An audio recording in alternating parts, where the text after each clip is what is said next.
పిండానికి వినే శక్తి ఉంటుంది. మీకు నేను ఇంకా చెప్పకుండా ఉండలేను, నా వ్యక్తిగత అనుభవం అయినా.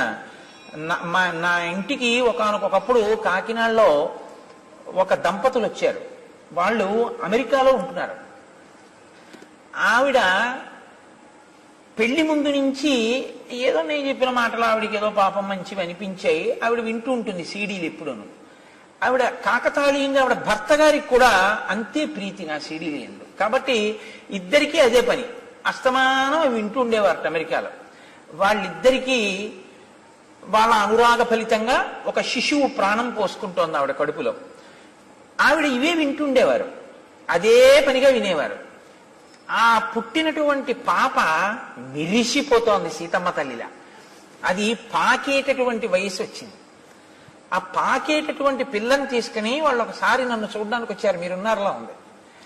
ఆ పాపను తీసుకుని మా ఇంటికి వచ్చారు. నాకు పేర్లు జ్ఞాపకంలో ఉండవు. తీసుకొస్తే ఆ పాప నిద్రపోతోంది మా ఇంటికి వచ్చేప్పటికి. వాళ్ళు తీసుకెళ్లి లోపల మంచం మీద పడుకోబెట్టండి అమ్మా, ఎంతసేపు ఒళ్ళో పెట్టుకుంటారన్నారు. లోపల పడుకోబెట్టారు. దానికి తెలివి వచ్చింది. తెలివి వచ్చిన తర్వాత తీసుకొచ్చి వాళ్ళ అమ్మగారు కింద దింపారు.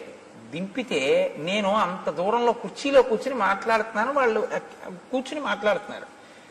ఆ పిల్ల గబ్బ గబ్బ గబ్బ గబ్బ గబ్బ గబ్బ పాక్కుంటూ వచ్చి నా 2 కాళ్ళు పట్టుకుని ఇలా తలెత్తి చూస్తాను.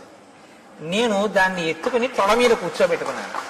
తొడ మీద కూర్చోబెట్టుకుని ఏమమ్మా ఏం అలా చూస్తున్నావు అన్నాను. అది ఇంట్లోంచి వెళ్ళిపోయే వరకు నేను మాట్లాడుతుంటే అది నా నోటి వంక ముఖం వంక అలా చూస్తూనే ఉంది. అంటే అది తల్లిగారి గర్భంలో ఉండగా నా మాటలు అదే పనిగా విని అది నిద్రపోతున్నది నా మాటలకు ఉలిక్కి పడి లేచింది. నేను ఇన్ని నెలలుగా వింటున్న మాటలు ఈ శరీరంలోంచే వస్తున్నాయన్నమాట. అందుకని అది నా నోటిని నా ముఖాన్ని ఆశ్చర్యంగా అలా చూస్తూ కూర్చుంది ఒళ్ళో. కాబట్టి వింటాయి గర్భస్థ పిండాలు.